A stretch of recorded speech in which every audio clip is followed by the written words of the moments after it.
உங்களுக்கான இன்றைய பிரபஞ்ச வார்த்தை.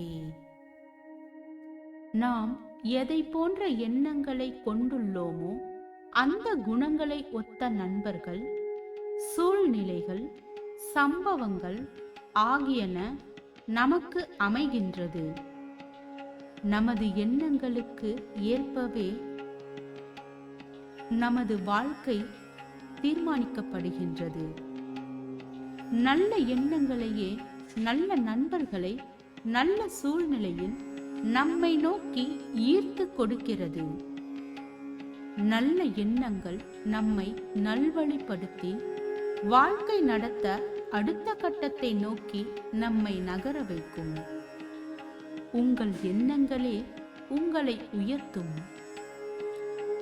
வாழ்வில் வளம் பல பெறுவோம். வாழ்க வளமுடன்.